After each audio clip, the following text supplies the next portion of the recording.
এই সনাতন ধর্মে কেন কোনো ধর্মেই নাই কারো অহংকার করা বা পর ধর্মে নিন্দা করা।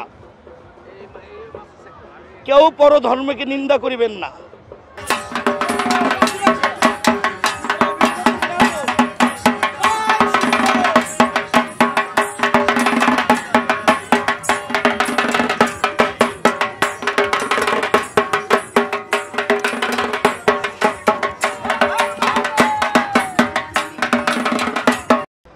আমি একজন সনাতন ধর্মাবলম্বী। বিশ্ববাসী সুখে শান্তিতে বসবাস করুক, বিশ্ববাসীর মঙ্গল কামনা করছি এবং মাই যেন সকল ধর্মের সকলকে সুন্দরভাবে, সকল সন্তানকে সুন্দরভাবে ভালোভাবে দেখে, আর সকল সন্তানরা যেন সকলের অন্তত পক্ষে হলে পিতা মাতাকে, নিজের মাকে যেন সেবা করে। এই আবেদনটুক সবার কাছে আমি রাখলাম। যদি পারেন আপনার নিজের জন্মদাতা পিতা, জন্মদাতা মাতা, তাদের সেবা করিলে আপনার আল্লাহ ভগবান যা বলেন তাদের সেবা হয়ে যায়, তাদের সেবা হয়ে যায়। তো আসছি মা কালীর বাড়ি। এই সনাতন ধর্মে কেন কোনো ধর্মেই নাই কারো অহংকার করা বা পর ধর্মে নিন্দা করা। কেউ পর ধর্মকে নিন্দা করিবেন না।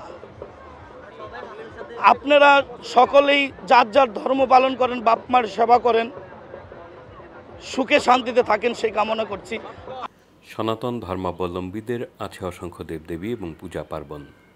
তবে বাংলাদেশে সনাতন ধর্মাবলম্বীদের মূলত দুটি বড় ধর্ম উৎসব, একটি দুর্গা পূজা উৎসব, একটি কালী পূজা উৎসব। দুটি পূজাই তারা ধুমধামের সাথে পালন করে একটি নির্দিষ্ট সময়ে। পূজা সাধারণত দেবতার উদ্দেশ্যে ভক্তের অর্ঘ্য বা ভক্তি নিবেদন। সেই ভক্তি নিবেদন করতেই মুন্সিগঞ্জ জেলার অন্তর্গত শেখেরহাট কালী মন্দিরে সারা দেশের আনাচে কানাচে থেকে ভক্তগণ সমবেত হন। পূজাকে কেন্দ্র করে কয়েক লক্ষ মানুষের সমাগম ঘটে এই পূজা মণ্ডপে। বসে গ্রামীণ মেলা। তবে প্রশ্ন জাগতে পারে, এই সার্বজনীন কালী পূজা উৎসবের পরে এ আবার কেমন পূজা উৎসব? সৃষ্টির শুরু থেকেই মানুষের ভেতরে বিভেদ প্রবলভাবে বিদ্যমান। সব ধর্মই এসেছে এই বিভেদকে মুছে দিয়ে মানুষকে এক সমান্তরাল রেখায় মানবতার ধর্মে পরস্পরের প্রতি সহানুভূতিশীল এবং ভালোবাসার বন্ধনে আবদ্ধ হবার মহান বাণী নিয়ে।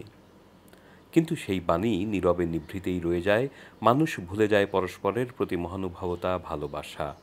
নিজেদের স্বার্থসিদ্ধির জন্য একে অপরকে দাসত্বের শৃঙ্খলে আবদ্ধ করে রাখে। সৃষ্টি করে জাতপাত ধর্মবর্ণের বিভেদ, অথচ সৃষ্টিকর্তার দৃষ্টিতে সবাই সমান। সৃষ্টিকর্তার প্রতি সব মানুষই তার নিজস্ব দৃষ্টিভঙ্গি থেকে ভক্তি, শ্রদ্ধা, ভালোবাসা নিবেদন করতে পারে। এতে চলে না কোনো প্রকার বাধা বিপত্তি। কিন্তু সমাজে কিছু মানুষ থাকে যারা নিজেদের শ্রেষ্ঠত্ব প্রমাণ করবার জন্য অন্যদেরকে অবদমন করে রাখে। সেই অবদমনের হাতিয়ার হয়ে থাকে বাহুশক্তি, অর্থনৈতিক শক্তি, বেশিরভাগ ক্ষেত্রে ধর্মীয় রীতিনীতি বা অনুশাসনের দোহাই। সনাতন ধর্মে এই জাতপাত বা বর্ণের প্রভাব প্রকট। নিজেদের উঁচু বর্ণের বা জাতের মানুষ হিসাবে দাবি করা কিছু মানুষ নিচু বর্ণের বা নিচু কর্মের মানুষকে ছোট করে তাদেরকে মন্দিরে প্রবেশ করা থেকে শুরু করে সমাজের বিভিন্ন কর্মকাণ্ডে অংশগ্রহণ করার অধিকার থেকে বঞ্চিত করে। শেখেরহাট কালী মন্দিরের পূজা তাই সার্বজনীন নয়, এটি একটি বিশেষ পূজা উৎসব। এটি সমাজের একটি শ্রেণী পেশার মানুষের সম্মেলন, যাদেরকে আমরা সাধারণত নিচু জাতপাতের মানুষ হিসাবে মনে করি। অথচ সমাজে এরা একটি উল্লেখযোগ্য অংশ। সমাজে এদের ভূমিকা অনস্বীকার্য, কিন্তু আমরা তা স্বীকার করতে চাই না। অনেক ক্ষেত্রেই এদেরকে মানুষ হিসাবে বিবেচনা করা হয় না। সেক্ষেত্রে বাংলাদেশ একটি অনন্য উদাহরণ। এখানে আছে সব মানুষের সমান অধিকার এবং স্বাধীনতা। শেখেরহাটে ঋষি সম্প্রদায়ের এই সম্মেলন সেটাই প্রমাণ করে। আমি শুনছি যারা মামুরবি ছিল তাদের কাছ থেকে এই পূজার আজকে 400 বছর উপর পূজাটা হচ্ছে। এখন বাংলাদেশ, ভারত বলেন, এই দুই রাষ্ট্রে অনেক ধরনের কালীমার অনেকগুলা এই স্থানীয় জায়গা আছে। এর ভিতরে শেখেরনগর কালীবাড়ি হচ্ছে অন্যতম। আর এখানে কোনো ব্রাহ্মণ দিয়ে পূজা দেওয়া হয় না। তার কারণ হচ্ছে আমাদের সনাতনে কোনো কাউকে ছোটো করে দেখার কোনো উপায় নেই। তবে নিজেদের ভিতরে নিজেরা একটা অংশ ছোটো করে দেখে। যারা ব্রাহ্মণ কুলে আছে তারা দেখা যাইতেছে যারা মুচি মেতর বা যারা এই সমাজে ময়লা পরিষ্কার করে তাদেরকে ঘৃণার চোখে দেখে।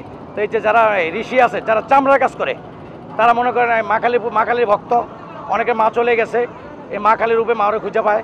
মা জননী আমার জগৎজননী মার পূজা দিতে গিয়ে তখন ব্রাহ্মণ লাগে পূজা দিতে। ব্রাহ্মণরা অহংকারের ভাষায় বলছিল আমরা সেখানে যাব না।